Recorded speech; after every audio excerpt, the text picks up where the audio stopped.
तस्माज्जिज्ञासयात्मानं तस्माज्जिज्ञासयात्मानम् आत्मस्थं केवलं परम् आत्मस्थं केवलं परम् संगम्य निरस्येदेव संगम्य निरसेदेतद् वस्तु बुद्धि यथा क्रमम् वस्तु बुद्धिं यथा क्रमम् जिज्ञासा पूर्वक अपने अंतःकरण में स्थित अद्वितीय परमात्मा को जानकर अन्य पदार्थों में जो सत्य बुद्धि हुई है उसे धीरे धीरे मिटा देनी चाहिए। जिज्ञासा पूर्वक अपने अद्वैत परब्रह्म परमात्मा को जानते जाना चाहिए और अन्य वस्तुओं में जो सत्य बुद्धि हुई है, अन्य व्यवहार में जो सत्य बुद्धि हुई है, अन्य परिस्थिति में जो सत्य बुद्धि है उसको हटाते जाना चाहिए। ब्रह्म की जिज्ञासा भगवान वेदव्यास जी ने कहा अथातो ब्रह्म जिज्ञासा, ब्रह्म सूत्र में लिखा तुम्हें कुछ जानना है तो उस ब्रह्म को जानो, जिसको जानने से फिर कुछ जानना बाकी नहीं बचता, जिसको पाने से कुछ पाना बाकी नहीं रहता, और जिसमें स्थिर होने के बाद बड़े भारी दुख से भी आदमी चलित नहीं होता, ऐसा गीताकार ने भी कहा। तो ब्रह्म की जिज्ञासा, उस परब्रह्म परमात्मा की जिज्ञासा हेतु अन्य पदार्थ जो दिखते हैं, सोचे जाते हैं, उसमें से सत्य बुद्धि हटानी चाहिए। हकीकत में वे सत्य नहीं है। सत्य हो तो सदा रहे, सदा तो रहते नहीं, सारा स्वप्नवत बीता जा रहा है। तो हम अंतर्यामी परमात्मा में क्यों नहीं ठहर पाते हैं कि हमें जगत सच्चा लगता है, परिस्थितियां सच्ची लगती है। तो परिस्थितियां जब तक सच्ची लगती है, जगत सच्चा लगता है, तो सत्य स्वरूप परब्रह्म परमात्मा में हमारा मन प्रतिष्ठित नहीं हो पाता है। तो आज का श्लोक हमें समझाता है कि जिज्ञासा पूर्वक अपने अंतःकरण में स्थित अद्वितीय परमात्मा को जानकर, जिज्ञासा पूर्वक प्रयत्न पूर्वक जानने की इच्छा तीव्र रखें तभी। जब तक ब्रह्म परमात्मा को जानने की तीव्र जिज्ञासा नहीं हुई तब तक चाहे परमात्मा स्वयं साकार रूप लेकर प्रकट हो जाए अथवा अद्वैत ब्रह्म तो ठोस भरा है, जिज्ञासा न होने के कारण उसका साक्षात्कार नहीं होता है।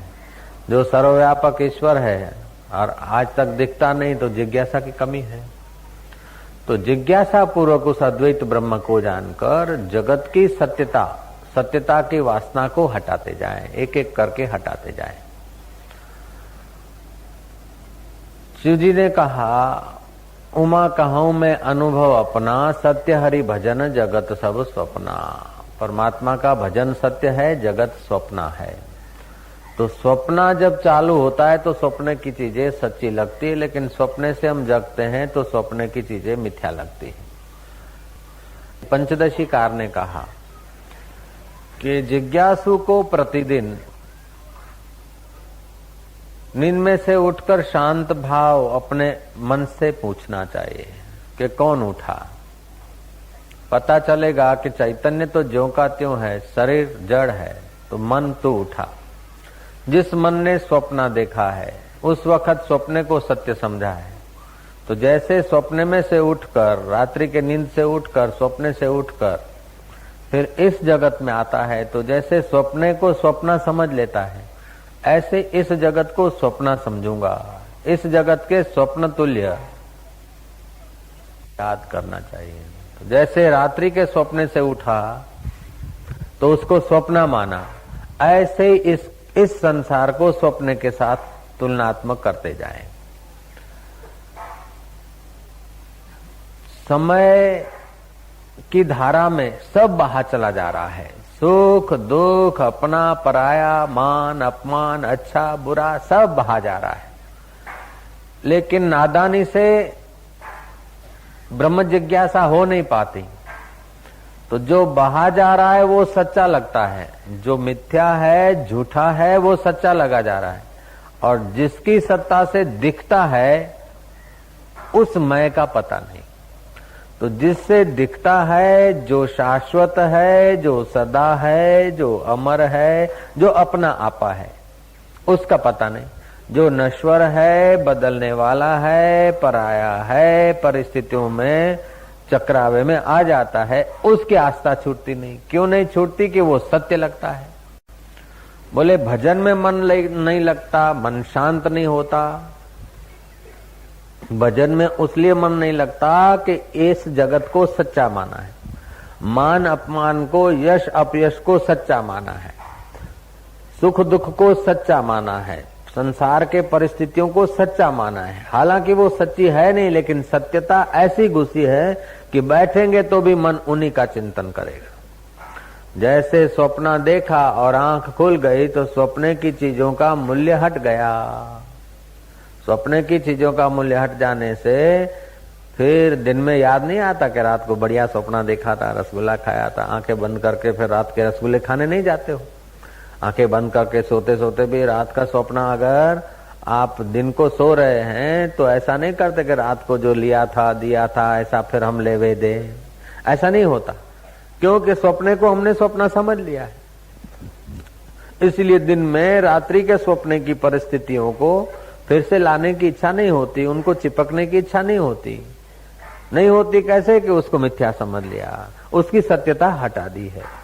जैसे रात्रि के स्वप्ने की सत्यता हट जाती है तो दिन को आपको उसके स्वप्ने के प्रभाव से मन इधर उधर दौड़ाना रोकना नहीं पड़ता है। न दौड़ाना पड़ता, न रोकना पड़ता है, न दौड़ता है उधर, न रोकने की जरूरत पड़ती है। आप सावधान हो जाते, स्वाभाविक हो जाते।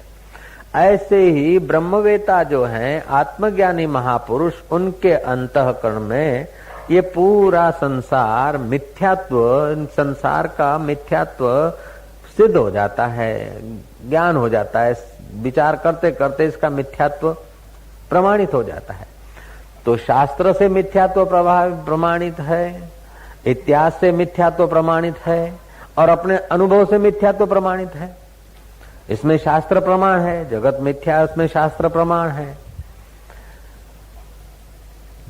जगत मिथ्या है, इसमें इतिहास प्रमाण है कि आज से 100 साल पहले कौन थे, उससे 200 साल पहले, 500 साल पहले, 1000, 2000, 5000, 10,000 वर्ष पहले भी तो कोई पृथ्वी पे होगा, मेरा तेरा करता होगा। अब जहां जिस जमीन पर हम लोग बैठे हैं, आश्रम है, 200 वर्ष पहले इधर और कोई बैठा था, 50 वर्ष पहले और कोई था, 30 वर्ष पहले कोई और था, और हो सकता है तो 300 वर्ष के बाद, 200 वर्ष के बाद, तो क्या 20-25 वर्ष के बाद हम लोगों में से हम न हो और कोई हो। तो बदलता जाता है, बदलता जाता है। जैसे स्वप्न बदलता जाता है, ऐसे ही बदलता जाता है।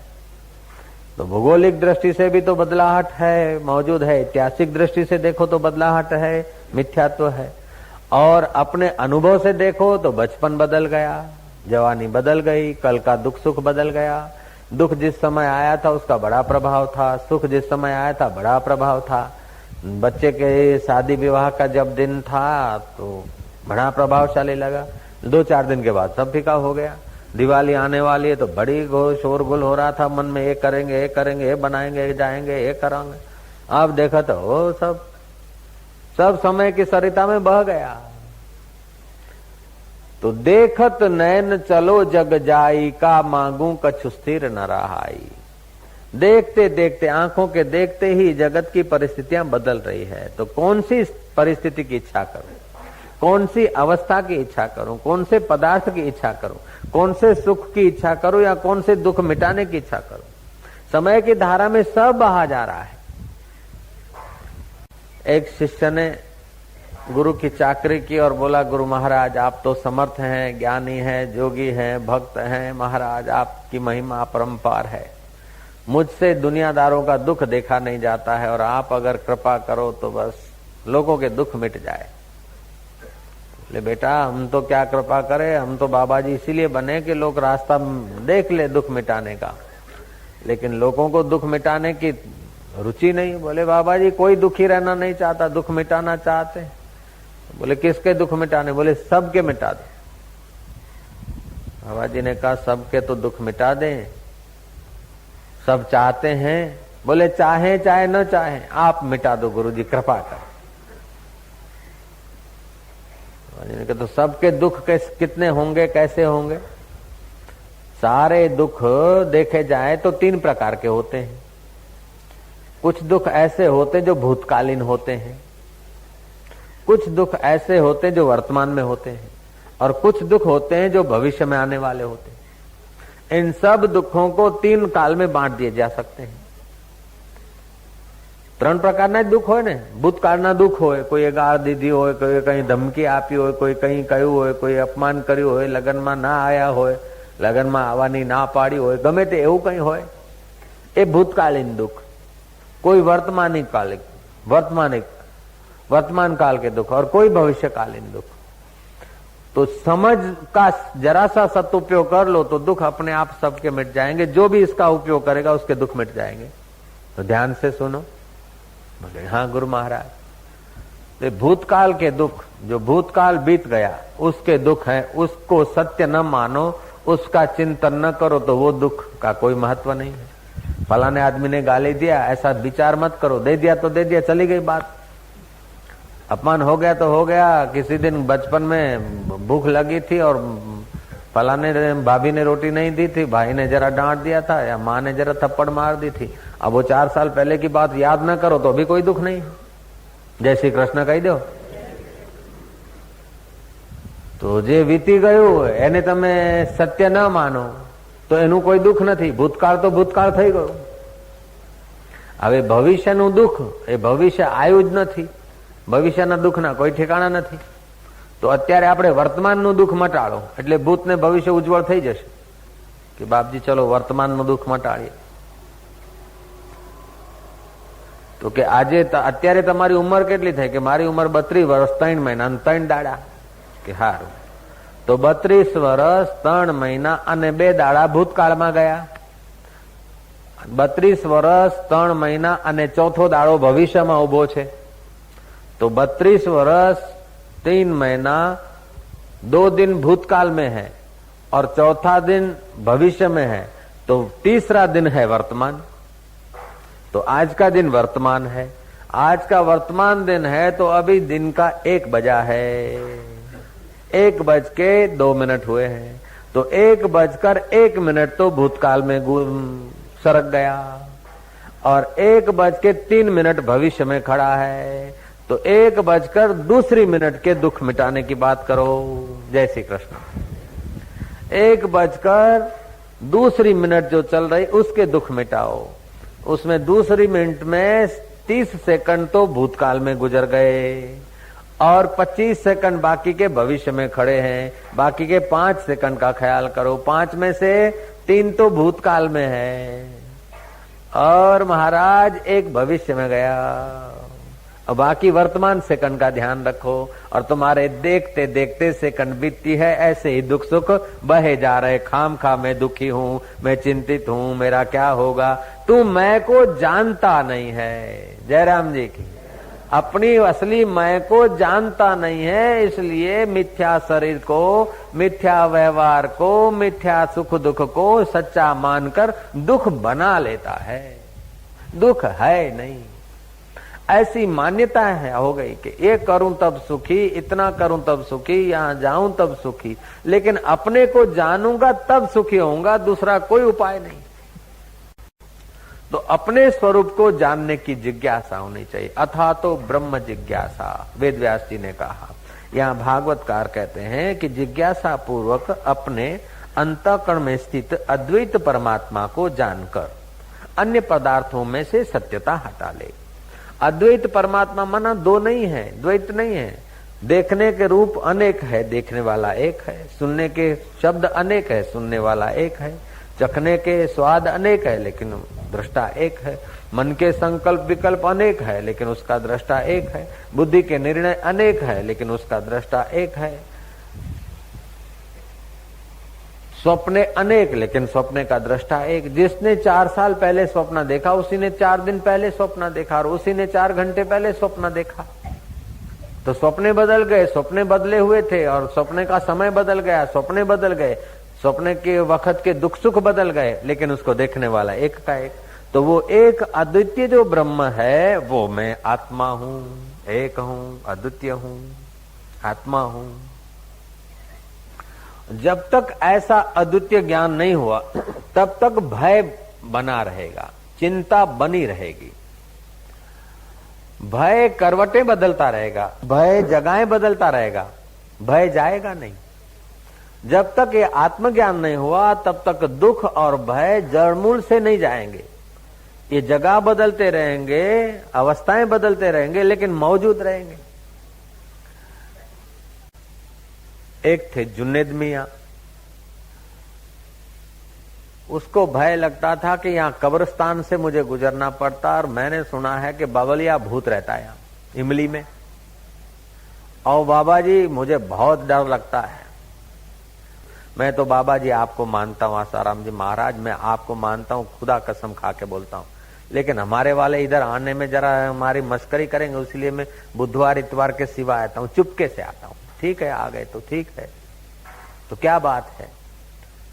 बोले बाबा जी मुझे डर बहुत लगता है, हम जहां से जाता हूँ बड़ी इमली है और पास में कब्रिस्तान है हमारे गांव के, और महाराज मुझे भूत का बड़ा डर लगता है। बाबा जी ने क्या करा कि बोले भूत का डर लगता है तो भूत को भगाने में मेरे पास वीआईपी कोटा का मंत्र है, तो चिंता मत कर। बाबा जी ने कागज में एक मंत्र जरा विधि विधान से लिखा, कुमकुम छट दिया, तिलक कर दिया, ताबीज में डाल दिया। उसको ये महत्वपूर्ण लगे ऐसा बाबा जी ने थोड़ा नाटक कर दिया, और वो कागज का टुकड़ा उल्टत देव पलटत काया, उतरा बच्चा गुरु ने बुलाया, देव सच नाम आदेश, गुरु का मंत्र साचा, फुरो वाचा ईश्वरी वाचा, पिंड काचा, छू फू जो कुछ होता है टूना फूना सब कर दिया, और तावीज में डाल दिया। कागज तावीज में डाल दिया और बोला कि देख जुनेद मियां, इसको तो अगरबत्ती करना, गूगल का धूप करना, हो जाए तो चंदन का कभी टिल्ला कर देना, और इस तावीज को गले में बांध देना। ये तावीज बंधा रहेगा तो भूत तो क्या, जिन्न क्या, भूत प्रेत तो क्या, ब्रह्म राक्षस भी तेरा पीछा नहीं कर सकता। ऐसा है, अला बांधू, बला बांधू, जल बांधू, थल बांधू, तेज बांधू, पृथ्वी बांधू, आकाश बांधू, पाताल बांधू, ये एकदम ऐसा बस वीआईपी कोटा का मंत्र है। उसके मन में आस्था हो गई। बाबा जी ने जैसा बताया ऐसी विधि घर जाकर करके महाराज उसने गले में पहन लिया। गले में पहन लिया, देखा कि जाऊं अब तो भूत मेरा कुछ बिगाड़ेगा तो नहीं। दोपहर के समय गया, तावीज पास में है, देखा कि अपना कुछ नहीं बिगड़ा, तावीज अपने पास। कभी शाम के समय जाता है, कभी फिर धीरे धीरे रात्रि को भी गुजरने लगा, लेकिन उसको तसल्ली होती गई कि तावीज मेरे पास है, अब अपना कुछ नहीं बिगड़ सकता। एक दिन रात को 12 बजे भी घर चला आया, फिर भी कुछ नहीं बिगड़ा। उसको तसल्ली हो गई कि तावीज मेरे पास है तो मेरा भूत प्रेत कोई कुछ बिगाड़ नहीं सकता। लेकिन महाराज रात जब सोता था ने तो कभी कभी हाथ तावीज पे रखता था, कोई निकाल न ले। स्नान करता था तो भी तावीज कोई चुरा न ले न जाए। किसी से बात करे तो बार बार हाथ तावीज पे चला जाता, क्योंकि बड़ी कीमती चीज है, इसी से जीता हूं। तो एक भूत का भय गया तो दूसरा तावीज न चला जाए, उसका भय घुसा गया। जय जय, भय ने जगह बदली, भय गया नहीं। ऐसे ही हम लोग कोई नेता से संबंध रखते हैं कि धन ज्यादा हो गया कहीं नेता काम में आएगा, नेता किसी जनता से संबंध रखता है, इससे संबंध रखे कभी काम में आएगा, उससे संबंध रखे कभी काम में आएगा, उससे संबंध रखे कभी काम में आएगा। ऐसा करके हम मीठे संबंध, अंदर से तो कुछ होता है इच्छा और बाहर से मीठे संबंध बनाते हैं। तो मीठे संबंध बनाने में आर्टिफिशियलता होती है तो संबंध बनाने का सुख नहीं मिलता और अंदर भय पनपता रहता है। जय जय। तो हम लोग क्या है कि मिथ्या जगत की सत्यता नहीं छोड़ पाते हैं। बहुत पसारा मत करो कर थोड़े की आश, बहुत पसारा जिन किया वे भी गए निराश। जिस देह पर भरोसा नहीं है उसमें इतनी आस्था है। उसमें इतनी आस्था क्यों है कि जगत को सच्चा मानते, देह को सच्चा मानते और जो वास्तविक सत्य है उसका पता नहीं। तो स्थूल देह नश्वर है, बदलता रहता है, और सूक्ष्म देह मिथ्या है क्योंकि कल्पनाओं से भरा है। कल्पनाओं का पुंज सूक्ष्म देह और 5 भूतों का पुंज ये स्थूल देह।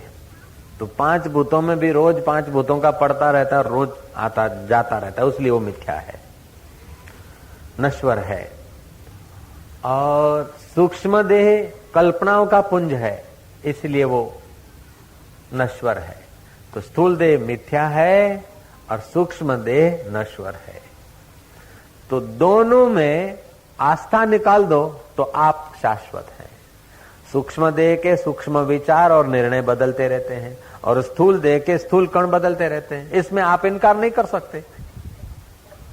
तो जिनका श्वासोश्वास और मिनटों मिनट बदलाहट होता है, आपको पता नहीं कि आपको अभी जो विचार आया 5 मिनट के बाद कौन सा विचार आएगा, खबर है?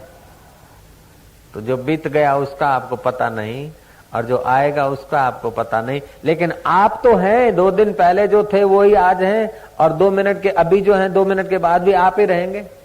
तो ये सब आने जाने वाले, जो आने जाने वाले हैं उसको आने जाने वाला समझ लीजिए और आप जो रहने वाले हैं उसको अहम ब्रह्मास्मि के रूप में स्वीकार लीजिए। वो मैं हूं, देहो अहम नहीं, पटेलो अहम नहीं, गुजराती अहम नहीं, अहम ब्रह्मास्मि।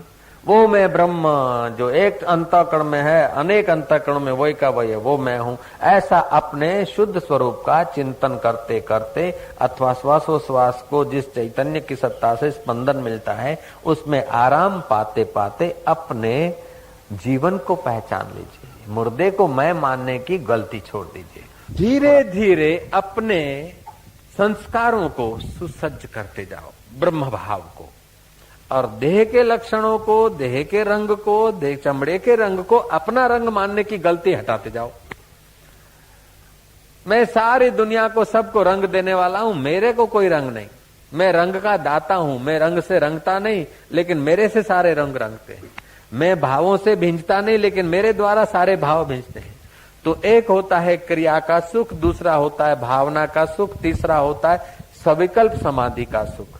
क्रिया के सुख से भोगी लोग क्रिया के सुख में उलझे हैं और थोड़ी देर में थक जाते हैं, और भोगी आप तो थकता है लेकिन जिसके संपर्क में आता है उसको भी धन से, शरीर से, विचारों से थका देता है। तो भोगी क्रिया के सुख में उलझता है, भक्त भावना के सुख में जीता है, कर्मी भविष्य की कल्पना के सुख में जीता है, लेकिन योगी सविकल्प समाधि के सुख में पहुंचता है। और सविकल्प समाधि के सुख से निर्विकल्प समाधि का सुख ऊंचा है और निर्विकल्प समाधि के सुख से निर्विकल्प तत्व का साक्षात्कार ऊंची चीज है। निर्भाव जपे सकल भव मिटे, संत कृपाते प्राणी छूटे। उस निर्भय तत्व का जिसको साक्षात्कार होता है उसके आगे सारे लक्षण और सारे ग्रहों को जख मारकर सीधा हो जाना पड़ता है। तो आज का श्लोक हमें बताता है कि मिथ्या जगत का, स्थूल देह का, सूक्ष्म देह का सत्य भाव हटाते सत्य स्वरूप ब्रह्म परमात्मा की जिज्ञासा करें। कई लोग बोलते बाबा जी अब कृपा करो, स्विच ऑन कर दो, हमारे अंदर साक्षात्कार हो जाए, दया करो। साक्षात्कार कराने के लिए हर रोज मैं चिल्लाता हूं, लेकिन आप सुनकर उस बात को सूक्ष्मता से पकड़ते नहीं। मैं हर रोज साक्षात्कार की कुंजियां बांटता हूं, फेंकता हूं। आप कुंजियों को निहारते, थोड़ी देर मजा लेते, फिर आप इतने ईमानदार हैं, इतने सच्चे हैं कि साधु बाबा की चीज कौन चुराए, फिर आप वापस रख के चले जाते हैं। भगत जगत को ठगत है, भगत को ठगे न कोई, एक बार जो भगत ठगे तो अखंड यज्ञ फल होई। भक्त का मतलब है जो चैतन्य आत्मा से विभक्त नहीं होता है। संसारी को धन मिलता है तो तिजोरी की ओर निहारता है अथवा छोवर से बमणा के तरफ आइडिया लगाता है, और सत्ता वाले को सत्ता मिलती है तो अपने इर्द गिर्द के चमचों की तरफ निहारता है। लेकिन संत को, भक्त को जब खजाना मिलता है तो वो तो लुटवाने को घूमता है। लेकिन लोग इतने सच्चे ईमानदार हैं कि संतों के खजाने को क्या लूटना, बेचारे इतना मेहनत करके ज्ञान पाया और वो अपन लेके चले आए। ठीक नहीं, आप बहुत ईमानदार आदमी है। और फिर रोज आकर कहते हैं कि आप दया कर दो, साक्षात्कार हो जाए। अरे तुम सदा साक्षात्कार हो, सतत साक्षात है, असाक्षात हो नहीं सकता। एक होता है परोक्ष, दूसरा होता है अपरोक्ष, और तीसरा होता है साक्षात अपरोक्ष। देखो, अमेरिका नहीं देखा उसके लिए अमेरिका परोक्ष है, स्वर्ग नहीं देखा उसके लिए स्वर्ग परोक्ष है, मोटेरा आश्रम नहीं देखा उसके लिए मोटेरा आश्रम परोक्ष है।